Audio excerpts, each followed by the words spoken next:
Bonjour, je suis Élodie Laurette, autrice, comédienne, conteuse, créatrice de contenu sur les réseaux sociaux. Bref, je suis une artiste plurielle, une artiste indépendante.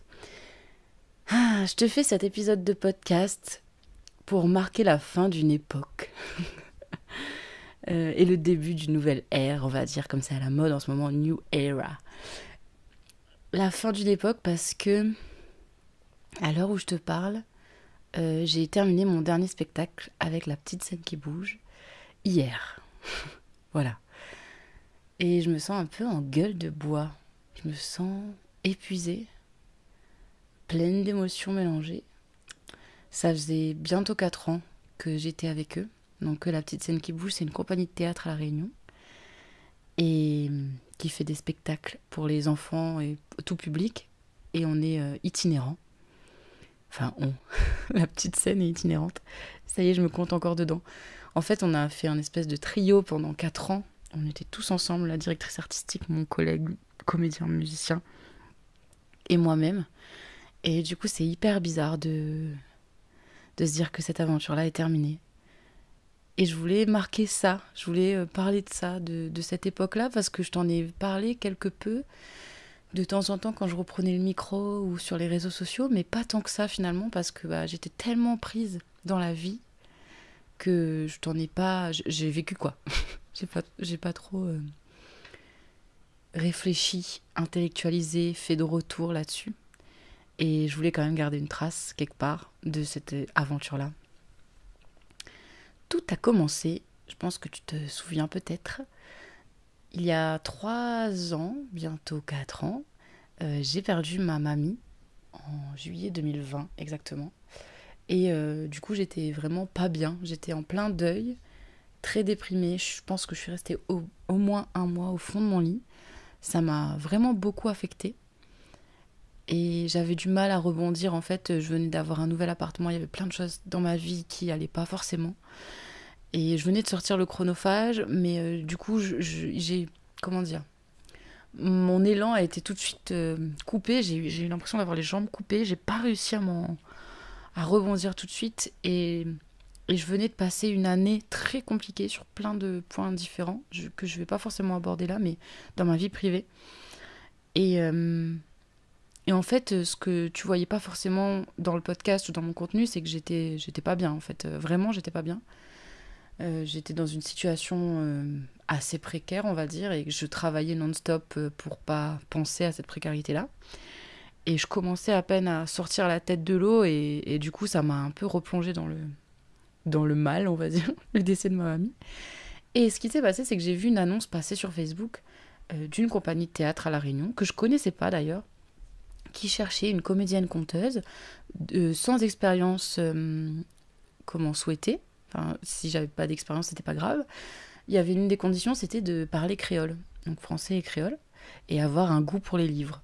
Autant te dire que je rentrais pile poil dans les cases. Sachant que pendant mon master création littéraire, j'avais fait aussi de la lecture à voix haute, et j'avais adoré ça. J'avais déjà fait du théâtre d'impro, et j'avais adoré ça. J'avais déjà quand même un pied dans le théâtre, même si j'ai pas fait des études dans le théâtre.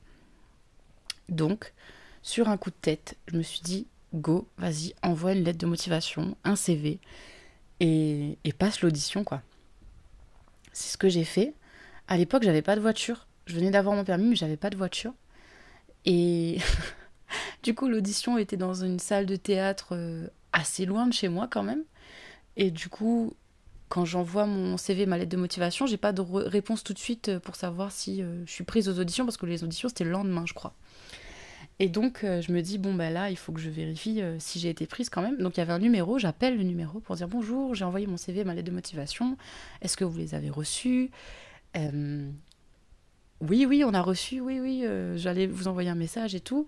Et du coup, le gars me dit, est-ce que c'est ok pour toi si c'est à tel endroit et tout? Je dis, alors écoute, je lui explique ma situation, je lui dis que j'ai pas de voiture, que le matin ça va être un peu compliqué si c'est trop tôt, mais que je peux venir en milieu de matinée ou début d'après-midi, en prenant le bus et tout, je m'organise et je prends le bus et puis je vais à l'audition. Il me dit, attends, t'inquiète, on va voir s'il n'y a pas moyen de s'arranger, parce que le comédien avec qui je passe l'audition, il habite aussi dans la même ville que moi, donc la directrice artistique doit passer le récupérer. Peut-être il y a moyen que tu te fasses covoiturer. Du coup, je me retrouve le lendemain matin, c'est quand même assez fou cette histoire. Je me retrouve le lendemain matin à rencontrer l'équipe artistique avec qui je suis censée passer l'audition sur le parking d'un théâtre. Et ils me récupèrent. Et du coup, dans la voiture, en fait, on fait un covoiturage, mais c'est elle qui allait me faire passer l'audition et lui en partenaire, quoi. Et du coup, on commence à discuter et le courant passe super bien. Mais genre, on discute quoi. Tout de suite, on se tutoie. J'étais en train de lire un livre de Mathias Malzieu et du coup, j'en parle parce que j'adore Mathias Malzieu. Elle dit ah ouais, j'ai vu tel truc, c'est trop bien, j'aime beaucoup. Et il y a une espèce d'affinité directe qui passe. Il y a un courant qui passe tout de suite. Et moi, j'étais dans cette optique aussi de vouloir promouvoir le livre et la culture à La Réunion. Et eux, c'était vraiment leur credo en fait. Les valeurs, c'était les mêmes. Donc, on arrive au lieu de l'audition, après avoir bien discuté. J'explique que moi, je viens d'auto-éditer mon bouquin. Elle fait de l'édition, donc elle sait que c'est la galère et tout. Donc, on en parle et je pense qu'elle voit aussi que je suis assez débrouillarde, quoi, que je fais plein de trucs, que j'écris des bouquins, que voilà, j'ai envie, en fait.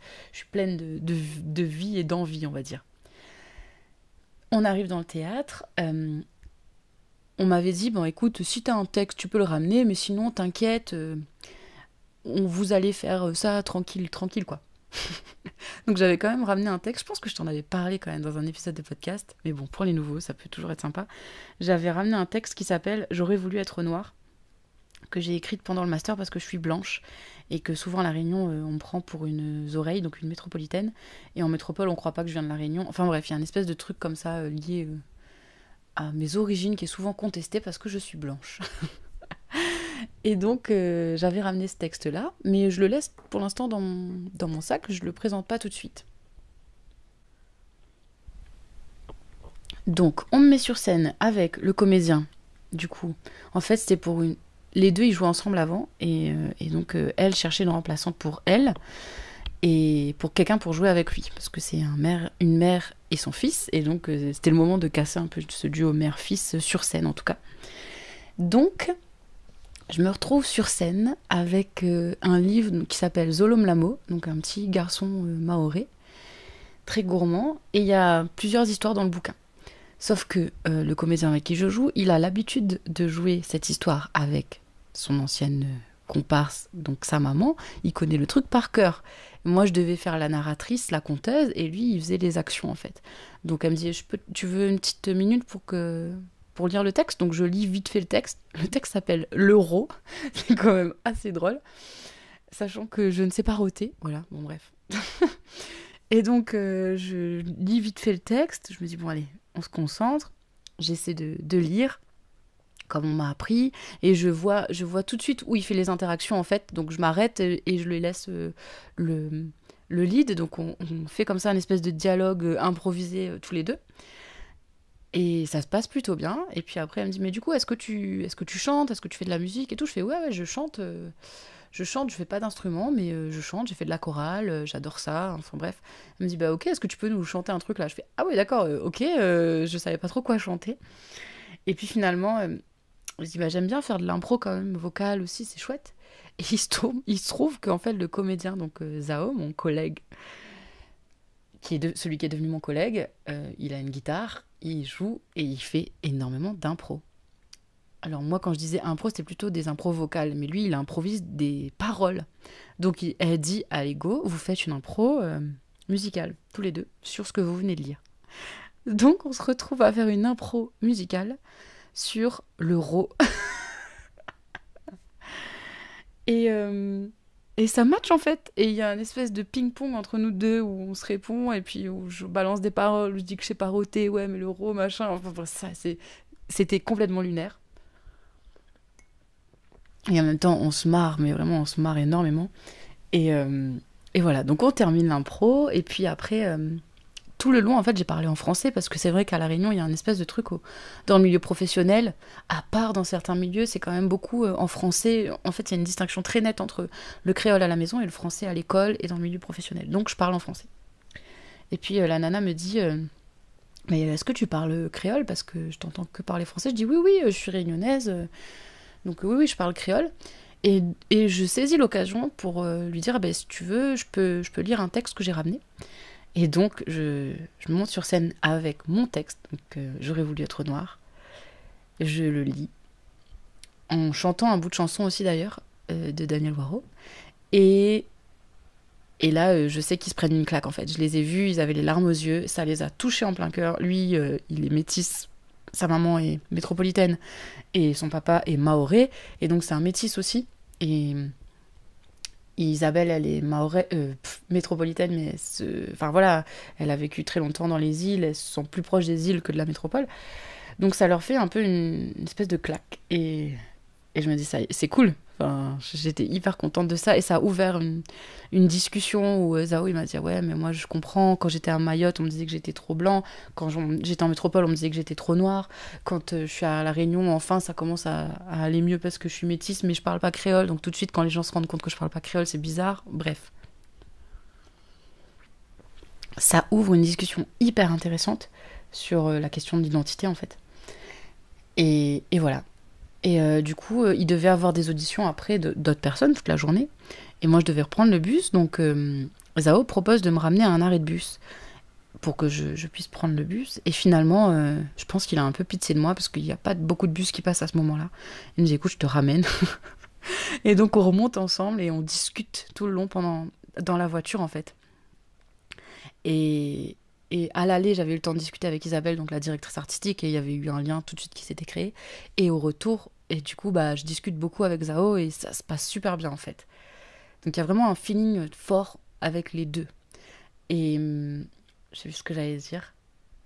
Ah oui, il faut savoir quand même que j'aimais tellement l'énergie de ces deux personnes que j'avais rencontrées que à la fin de l'audition, je dis écoute, si jamais je suis pas retenue, si jamais tu prends quelqu'un d'autre et tout, il y a pas de souci.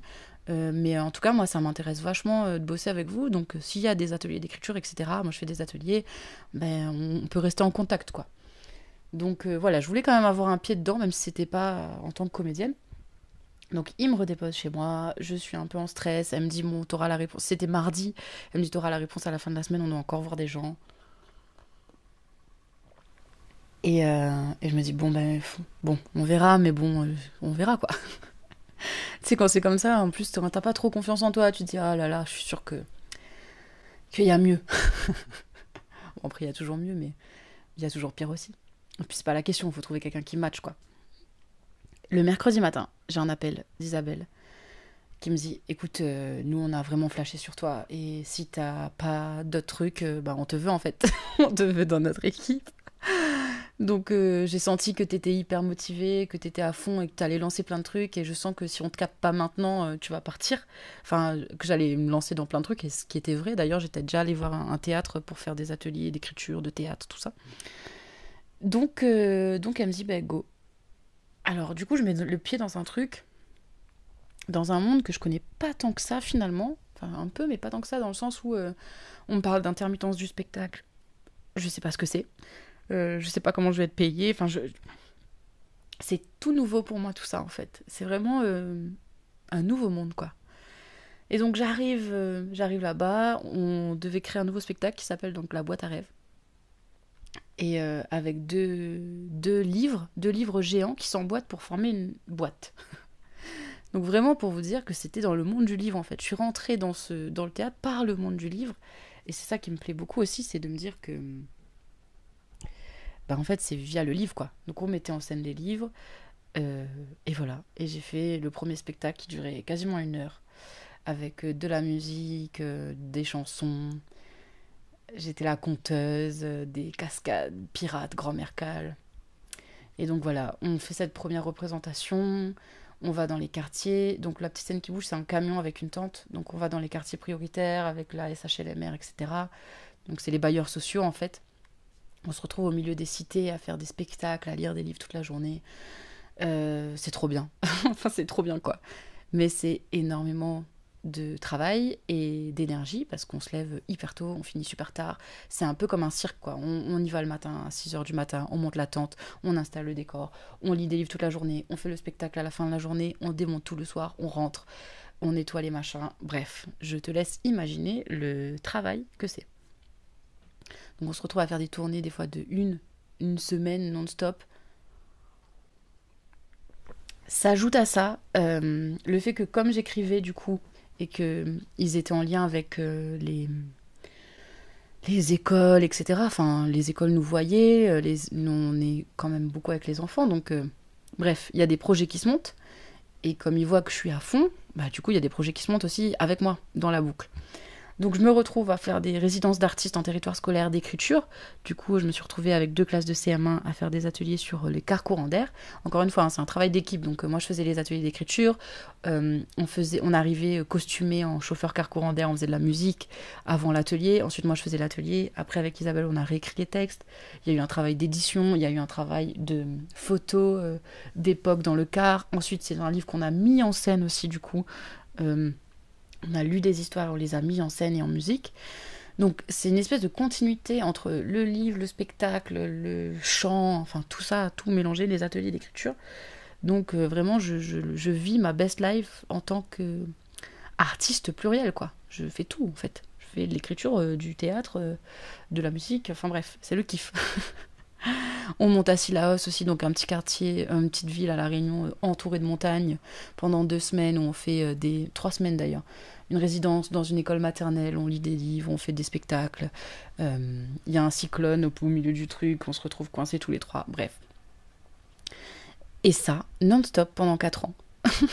Tout ça pour te dire que du coup c'était aussi très très intense en fait. J'ai l'impression là, ça fait 4 ans, et j'ai l'impression d'avoir vécu une vie avec eux, mais vraiment toute une vie.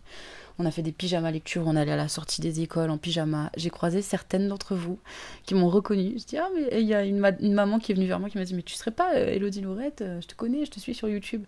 Donc des fois, il y a eu les deux qui sont. Le monde virtuel et le monde réel se sont télescopés, c'était rigolo. J'ai fait des salons du livre, des ateliers d'écriture, des dédicaces. Je sais pas, j'ai fait trop de trucs en fait. Et c'était super. Et c'était super. Et c'était vraiment le côté compagnie et troupe de théâtre où on était tout le temps. Tout le temps, tout le temps, tout le temps, tout le temps les uns sur les autres. Et du coup, bah, pourquoi j'arrête si c'était si super que ça? Bon, après, comme partout, il y a des bons et des moins bons côtés. Euh, Ça reste quand même, quand on vit tout le temps H24 avec des gens, il peut y avoir des tensions, etc. Et puis après, ça fait partie du jeu aussi. Mais globalement, quand même, on s'entendait super bien. Et bah parce que je suis fatiguée déjà. Je suis très fatiguée. Euh, C'était hyper intense. En fait, en 4 ans, juste pour te faire un bref résumé, j'ai joué dans 2 spectacles qui ont été créés. Donc j'ai participé à la création de 2 spectacles pour lesquels j'ai joué. J'ai fait une reprise de rôle d'un autre spectacle que c'était Isabelle qui jouait avant. Et du coup, je le joue là depuis un an. Ça fait un an que je le joue. Donc 3 spectacles qui ont beaucoup tourné. C'est pas, on fait pas genre juste 3 dates quoi, qui ont vraiment beaucoup tourné. Juste pour donner une idée, là on va faire l'AG, donc l'Assemblée Générale de l'Association dans une semaine. Et l'année dernière on a eu 10 000 spectateurs. C'est énorme. 10 000 spectateurs c'est énorme, c'est un truc de fou en fait. C'est l'équivalent d'un festival quoi, enfin, d'une soirée de festival. Donc c'est beaucoup. On a sorti deux bouquins et demi, 3 bouquins. Ouais, il y a eu Le Carcourant d'air, il y a eu Zanimix, il y a eu Le Chronophage qui a été republié chez eux, et il va y avoir un autre livre là de Chauve-souris, donc 4 livres quasiment. Il y a eu. Qu'est-ce qu'il y a d'autre? Une vingtaine de chansons créées. Il y a eu quoi d'autre? Ben, plein de trucs, hein. Des résidences d'artistes, on a fait des spectacles avec les enfants. Ah oui, on a aussi conçu 2 spectacles pour les enfants, donc un spectacle à Sillaos pour une école, et un spectacle sur les animaux, du coup, avec le Zanimix. Donc on a fait le livre, et en même temps on a fait une résidence de théâtre où on les a mis en scène pour leur spectacle de fin d'année. Voilà, tout ça. Je suis sûre que j'oublie des trucs parce que vraiment, c'était très très intense. Ah oui, j'ai fait des ateliers aussi en CDI, des ateliers entre midi et deux de lecture, débat, autour de plein de thématiques, le racisme, l'identité, le genre, le sexisme. C'était des ateliers débat en fait. Et ça, c'était super cool aussi. Donc, tout ça. On a fait les nuits de la lecture, on a fait des spectacles que pour la nuit, qui s'appelait Range ta peur sous les étoiles, et qui était trop chouette aussi. Ouais, bah ouais. En fait, on a fait plein de mini-spectacles aussi, du coup. J'ai perdu le compte. Et ouais. Pouf. Donc hier, c'était la dernière. Et en fait, c'est super, c'est trop bien. C'était trop cool. Mais du coup, bah, je me suis beaucoup éloignée de l'écriture.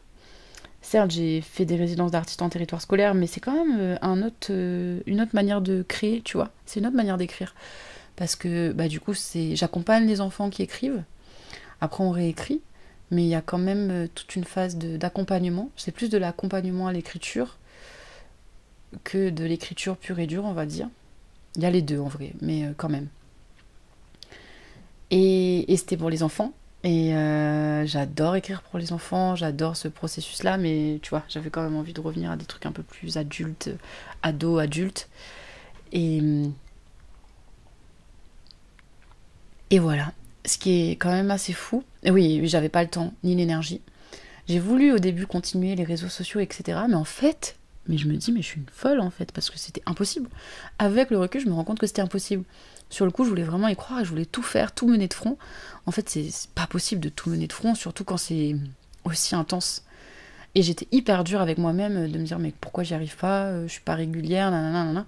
En fait, c'est tout simplement parce que quand tu fais une semaine avec des journées de 5h à 18h, non-stop, t'as plus d'énergie. C'est normal. Et c'est un boulot qui demande énormément d'énergie aussi, où tu te donnes beaucoup, parce que je vous laisse imaginer devant 200 gamins l'énergie que ça demande, quoi. Bref. Et ce qui est fou, parce que la boucle est quand même bouclée, c'est que j'ai commencé cette aventure en plein deuil de ma mamie, et je termine cette aventure parce que je veux terminer le livre que je suis en train d'écrire en hommage à ma mamie. Et j'ai l'impression que mon deuil, il a pris 3 ans et demi, en fait. Du coup, je trouve ça symboliquement hyper beau de me dire que bah, y a une espèce de boucle et qu'aujourd'hui, je me sens capable de porter ça et de me dire que j'ai envie d'écrire là-dessus et enfin, que j'écris là-dessus. Donc ça, c'est chouette. Une autre belle symbolique, je le savais pas. Mais hier, c'était la journée du livre et des droits d'auteur. Et c'était le jour de mon dernier spectacle. Et c'est le jour où j'arrête avec le théâtre pour me consacrer davantage à l'écriture. Donc symboliquement, c'est super beau aussi, je trouve, de se dire ça. De se dire que, ouais, ça y est. C'est l'écriture qui va revenir au centre de ma vie. Et c'est super chouette. Comment je me sens? Je me sens comme dans une grosse gueule de bois, hyper fatiguée, lessivée, avec plein de trucs dans ma tête, plein d'images, plein de souvenirs. C'est assez fou ce qu'on a vécu en fait. Je n'arrive même pas à t'expliquer ce qui. J'aimerais te télescoper toutes les images que j'ai dans la tête pour que tu comprennes, mais pêle-mêle. On a joué devant des montagnes et des gamins, on a joué. Je sais pas. J'ai eu des petites filles qui sont venues me voir, des petits garçons, les yeux remplis d'étoiles, et me dire Ouah, tu es une vraie princesse, tu es une sirène, c'est toi la sirène. De gamins qui ont pris goût à l'écriture aussi. Et ça, c'est magique. Pris goût aux livres, qui sont ouverts. Et ouais, bref, c'est magique. Et la suite. Eh ben, écoute. La suite, c'est que j'arrête avec eux. Est-ce que j'arrête le théâtre définitivement? Je crois pas. Je crois que je suis piquée pour toujours. Et j'aime. En fait, ça m'a fait expandre mon idée du livre. C'est-à-dire que maintenant, le livre, c'est plus juste un livre. C'est un outil aussi de spectacle, un outil de tellement de choses, en fait. C'est un média qui est incroyable et qui peut donner plein d'autres formes, quoi. Qui peut se poursuivre avec la musique, qui peut commencer avec des ateliers, ça prend plein de formes, en fait, le livre, dans ma tête maintenant. Et le livre, c'est une espèce de tremplin pour plein d'autres trucs aussi. Donc, non, je vais pas arrêter le théâtre.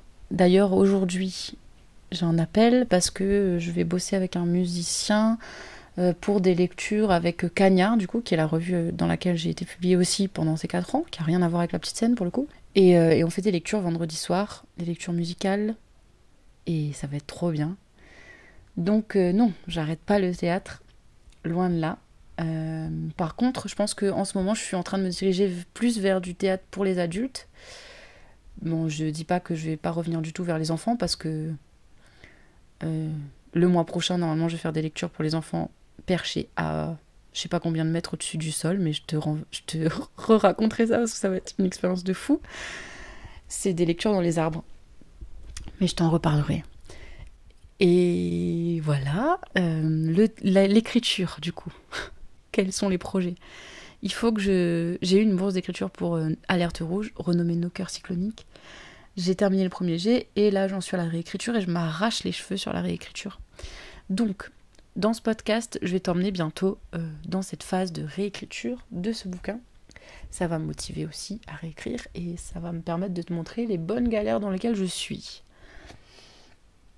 Donc il y a ça déjà. Premier projet, Alerte Rouge, c'est-à-dire Nos Cœurs Cycloniques, réécriture. Et au mois de mai, donc dans moins d'une semaine, pas de repos pour les guerriers, pour les guerrières, je pars en résidence dans une ville de La Réunion, du sud de La Réunion, pendant 5 mois. Résidence d'écriture et résidence d'atelier et résidence de mise en voix des textes par des jeunes de 16 à 30 ans à peu près, avec Prodige, qui est une association à La Réunion qui accompagne les jeunes. Donc d'ici la fin de l'année, j'ai encore beaucoup de projets qui m'attendent sur la planche. J'ai aussi, je participe au Salon du Livre à La Réunion en mai. Oui, c'est ça, en mai, où je vais faire des ateliers d'écriture, des lectures et des dédicaces. Quoi d'autre? C'est déjà pas mal, hein. C'est déjà beaucoup. Mais cette fois-ci, du coup, en indépendante. Donc aujourd'hui, je suis officiellement une artiste indépendante. Je ne dépends que de moi. Non, c'est pas vrai. Des subventions, des gens, des partenaires, etc. Mais c'est chouette aussi. En fait, je pense qu'il y a eu un moment où c'était trop bien, La Petite Scène, mais j'avais envie d'explorer autre chose, de faire autre chose, etc. Et des fois, c'était pas évident parce que au sein même de La Petite Scène, il y avait déjà tellement de projets que quand on est dans la boucle, une fois qu'on est dans la boucle, c'est compliqué j'allais dire d'en sortir, mais c'est un peu ça. Ça a pris 8 mois avant que ça s'arrête vraiment. Donc, pour vous dire à quel point, quand les choses sont enclenchées, c'est enclenché pour du long terme, en fait. Et du coup, je sentais que j'avais envie de faire autre chose et du coup, ça pouvait aussi me fermer des opportunités. Par exemple, le truc de Prodige, ça demande d'avoir 5 mois de disponibilité. Or, avec La Petite Scène, c'était compliqué d'avoir 5 mois de disponibilité, surtout que eux, il faut que les spectacles y tournent, en fait, pour aussi financer l'association. Donc, il y a un espèce de moment où ça allait plus forcément... On n'allait plus forcément dans la même direction, en fait. Et il y a aussi... je sais que Isabelle avait très envie de travailler sur le très jeune public, donc en crèche, etc. Elle m'avait proposé de jouer dans le nouveau spectacle, mais je me vois pas du tout, en fait, aller en crèche et faire du très jeune public. Moi, j'avais plutôt envie d'aller vers les plus grands.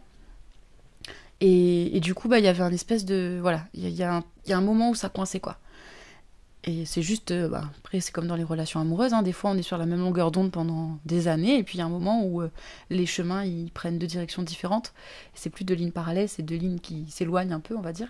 Donc, je pense que c'était le moment aussi. J'avais besoin de renouveau, j'avais besoin de bosser avec d'autres personnes, enfin voilà. Et eux aussi, je pense, en vrai, je pense que ça va faire du bien à tout le monde. Mais ça reste quand même... voilà, tous les 3, on était quand même tout émus hier de se dire au revoir et de se dire qu'on n'allait plus être tout le temps ensemble. Mais on part quand même en bon terme. Voilà, si un jour... c'est pas dit que je retourne pas là-bas, c'est pas dit que je refasse pas des trucs avec eux. Mais je pense que c'est important aussi d'aller voir ailleurs. En tout bien, tout honneur, pour tout le monde, ça permet à tout le monde de grandir aussi. Et voilà. Fou, dis donc, c'est quand même... Je sais pas si t'arrives à sentir mon émotion et l'intensité que ça provoque. Mais ouais, une vie à 1000 à l'heure.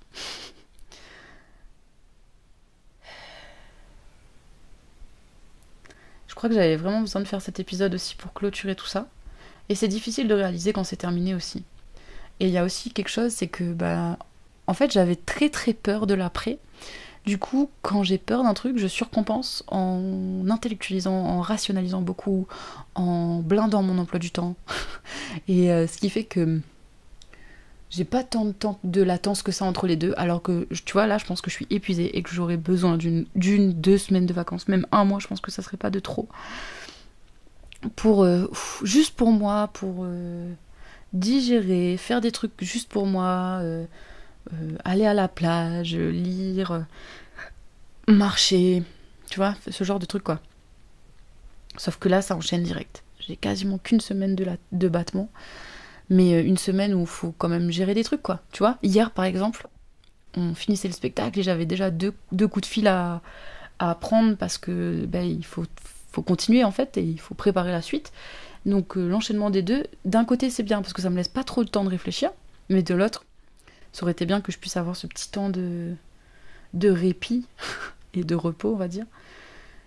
Mais bon, écoute, c'est comme ça et c'est pas peut-être pas pour rien et je trouverai un moment pour me reposer un autre jour.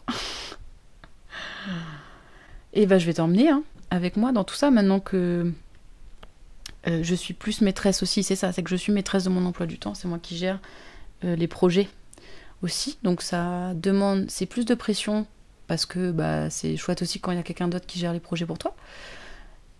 À ce niveau-là, gestion de projet, mais en même temps c'est cool parce que du coup je peux plus gérer aussi mon emploi du temps avec ce que je prends et ce que je prends pas. Donc voilà, ça c'est bien. Et pour te dire que c'est possible aussi d'être artiste indépendante, c'est possible d'être artiste tout court et de vivre de ça. On verra dans un an, mais tu vois, quand j'ai commencé ce podcast, moi j'étais au RSA, quoi. Et aujourd'hui, je gagne bien ma vie.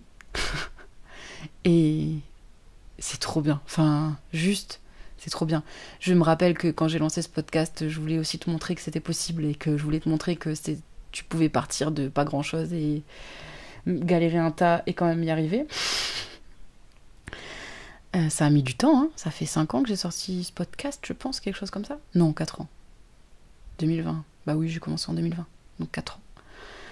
Et aujourd'hui, je suis passée de RSA à... je gagne quand même bien ma vie. Donc, crois en tes rêves, accroche-toi. Parfois, la vie nous emmène dans des endroits où on n'aurait pas pensé. Moi, je me serais pas dit, tu vois, il y a 4 ans que, en lançant le podcast, que je me serais retrouvée comédienne à plein temps. Et pourtant, ça m'a enrichie. J'ai rencontré aussi beaucoup de personnes. Il y a aussi ça, c'est que la petite scène qui bouge m'a fait rencontrer énormément de monde. Et en fait, aujourd'hui, j'ai aussi un réseau grâce à eux. Et alors pour ça, mais je suis infiniment reconnaissante. Parce que les bibliothèques me connaissent, les médiathèques me connaissent, les organisateurs de salons du livre me connaissent, et ils savent aussi que je fais à la fois de la lecture, à la fois de l'écriture, à la fois des ateliers, que je suis un petit couteau suisse. Et pour ça, c'est ouf en fait. C'est incroyable le portefeuille de personnes que ça m'a permis de rencontrer et de compétences que ça m'a donné, parce que j'ai quand même énormément appris, hein. On va pas se mentir, j'ai quand même beaucoup appris avec eux. Donc voilà. Crois en tes rêves, c'est possible. C'est pas parce que tu prends des petits détours des fois que ça veut dire que tu vas pas revenir là où tu as envie d'être. Il y a toujours moyen de bifurquer en fait, tu vois. Moi je me suis dit, c'était trop bien le théâtre, j'ai kiffé ça, mais il y a un moment où, bon, ok c'est bien beau le théâtre, mais j'avais quand même envie de revenir à l'écriture, et rien ne m'empêche de revenir à ça, quoi. Et si à un moment donné, je me dis, bon c'est bien beau l'écriture, mais j'aimerais bien revenir au théâtre, il n'y a rien qui m'empêche d'y retourner. Et puis finalement je me rends compte que tout s'imbrique. Donc, voilà. Je blablade, mais pour te dire vraiment, crois en tes rêves, hésite pas à mettre des choses en place, à essayer des trucs, à sortir de ta zone de confort, à bifurquer, à te réinterroger sur ce qui est important pour toi ou pas, à t'interroger sur quand est-ce que t'es aligné, quand est-ce que t'es pas aligné, si t'es plus aligné avec quelque chose. Des fois, c'est ok de dire que c'est le moment de fermer une parenthèse, même si c'est une longue parenthèse des fois, et que c'est pas évident de faire des transitions et des ruptures aussi franches, mais c'est parfois nécessaire pour grandir. Bon, je te laisse là. Je te dis à bientôt pour un nouvel épisode de podcast. En attendant, prends soin de toi, écris bien, n'hésite pas à rêver grand, n'hésite pas à imaginer plein de trucs et à bientôt.